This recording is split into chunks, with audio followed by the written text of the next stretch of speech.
So today topic what we are going to see about over on it now successive approximation type of A to D converter.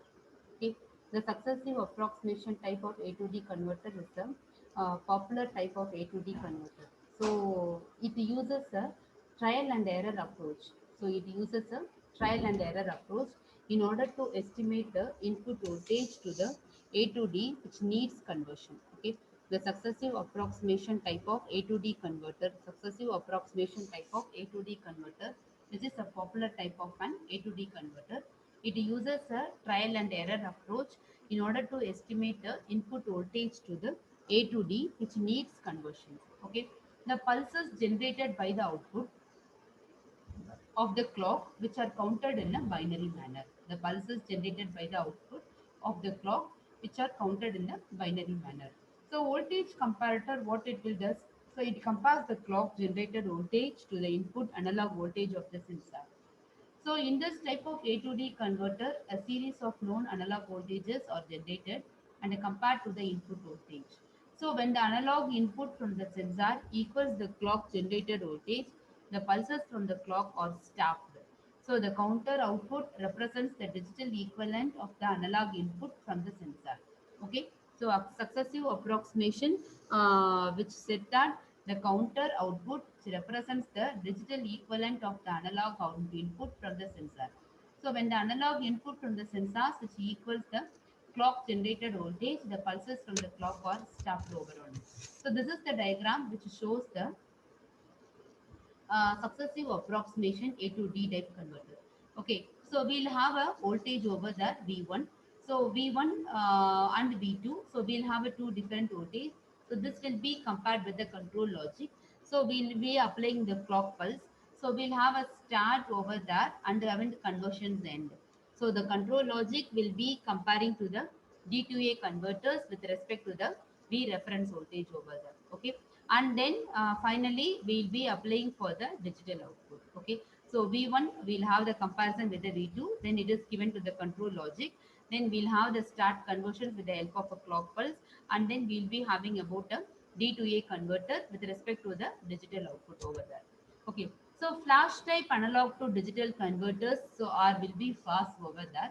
So converter what it will does, so it consists of a set of input comparators that act in parallel with each having an analog input voltage as one input. Okay. Similarly, the output of the latches, what will happen? It is in digital form. So the code converter, which consists of combination logic circuits. So for analog input voltage, all of those comparators for which the analog voltage is greater than the reference voltage, which will provide a high output, and those for which it is less will provide low output. The digital to analog converters reconstruct the digital signals into continuous time analog signals for the purpose of actuations and display. Some of the devices used in the mechatronic hardware area, which are analog devices, to actuate these devices from a computer, the computer output signals how to be converted to analog signals. A digital to analog converter is similar to a digitally controlled potentiometer that is calibrated in the range of operations. So A to D conversions, flash converters we'll have over on it. So we'll have a three reference inputs and then we'll have analog inputs. So this will be given to the logic gates. So then finally we'll be getting off an digital output. So the analog input which will be referred with the reference input, which is given to the comparator with the logic gates, and then finally will be digital output. Digital output will be in the form of zeros and ones.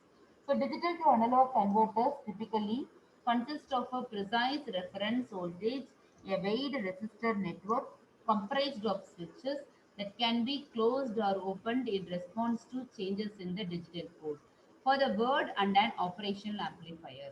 Okay, so the digital to analog converters that consist of a reference voltage value.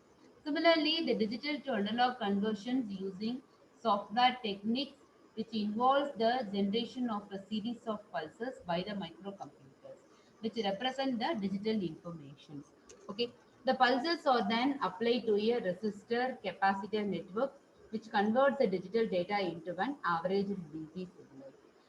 So this software digital to analog conversion technique which has to be specially designed for high speed applications. So we'll have a digital to analog conversion technique which has to be specially designed for high-speed applications. So monolithic single chip digital to analog converters which use hardware to carry out high-speed conversions, and they are also used in mechatronic devices. So transducers and signal conditioning. So transducers which sense the physical phenomena and produce the electrical signals that the DAQ systems measures over on it. So for example, the thermocouples, resistance, temperatures, detectors, and then thermistors and IC sensors which convert temperature into an analog signal, that an analog to digital converter which can measures over that. So other examples which include strain gauges, flow transducers and pressure transducers which measure force, rate of flow and pressure respectively. In each case, the electrical signals produced are proportional to the physical parameters they monitors over on it. The electrical signals generated by the transducers must be optimized for the input range of the DAQ device. We'll have a signal conditioning accessories, amplify low level signals and then isolate and filter them for more accurate measurements. So in addition, some transducers use voltage or current excitation to generate a voltage output. The analog input specifications gives information on both the capabilities and accuracy of the DAQ product. So basic specifications which are available on the most DAQ products tell you the number of channels, the sampling rate, the resolution and the environment. The next we have to see about an amplification. The most common type of conditioning is to be the amplifications. So for example, the low level thermocouple signal should be amplified to increase the resolution and reduce the noise. The signal should be amplified so that the maximum voltage range of the conditioned signal equals the maximum input range of the ADC. Whereas in the case of an isolation, another common signal conditioning application is isolating the transducer signals from the computers for safety purposes. The system being monitored may contain high voltage transients that could damage the computer without signal conditioning. Isolation ensures that the readings from the plug-in DAQ devices are unaffected by differences in ground potentials or common mode voltages. When the DAQ device input and the signal being acquired are each reference to the ground, problems occur if there is a potential difference in the two grounds. This difference can lead to ground loop, which may cause inaccurate representation of the acquired signal. If the difference is too large, it may damage the measurement system. Using isolated signal conditioning modules, which eliminates ground loops and ensure that the signals are accurately acquired. Next one we'll have a multiplexing. So multiplexing, a common technique for measuring several signals with a single measuring device is a multiplexing one. Signal conditioning hardware for analog signals often provides multiplexing for use with slowly changing signals like temperature. The ADC samples one channel, switches to the next channel, samples it, switches to the next channel, and so on B. Because the same ADC samples many channels instead of one, the effective sampling rate of the each individual channel is inversely proportional to the number of channels sampled. Filtering. The purpose of filter is to remove unwanted signals from the signal that you are trying to measure. A noise filter is used on DC class signals such as temperature to attenuate higher frequency signals that can reduce the measurement accuracy. If the noise signals were not removed, they would erroneously appear as signals within the input bandwidth of the device. AC class signals such as vibrations often require a different type of filter known as anti-aliasing filter. Like the noise filter, the anti-aliasing filter is also a low-pass filter, which is a cutoff over there, so it requires a very steep cutoff rate. So it almost completely removes all the signal conversions. Excitation. So signal conditioning, which also generates excitations for some transducers. So strain gauges, thermistors, and RTDs requires external voltage or current excitation signals. So signal conditioning modules for these transducers usually provide these signals. So whereas RTD measurements are usually made with the current source that converts the variation in resistance to a measurable voltage. So strain gauges, which are very low resistance devices, typically are used in a Wheatstone bridge configuration with a voltage excitation source. Whereas in the case of an linearization, another common signal conditioning functioning is a linearization. So the number of channel analog inputs is specified for both single-ended and differential inputs for devices with both input types. Single-ended inputs are all referenced to a common ground reference. These inputs typically are used when the input signals are high level. The leads from the signal source to the analog input hardware are shared, and all input signals share a common ground reference. If the signal do not meet this criteria, we should use the differential inputs.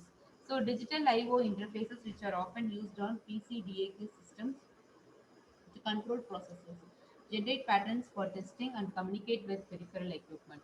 In each case, the important parameters includes the number of digital lines available, the rate at which you can accept and process digital data on these lines, and the drive capability of the lines. If the digital lines are used for controlling events, a high data rate is usually not required because the equipment cannot respond very quickly. The number of digital lines, of course, should match the number of processes to be controlled. In each of these examples, the amount of current required to turn the devices on and off must be less than the available drive current from the device. A common digital I/O applications is to transfer data between a computer and equipment, some as data loggers, data processors, and printers. Because this equipment usually transfers data in one byte increments, the digital lines on a plug-in diode dies are arranged in groups of 8. In addition, some boards with digital capabilities will have handshaking circuitry for communication synchronization purposes. The number of channels, data rate, and the handshaking capabilities are all important parameters over there. So by that, thing is to be some from the sensors. So by that, this topic gets over now. The remaining topic that we can see in the next class. Thank you.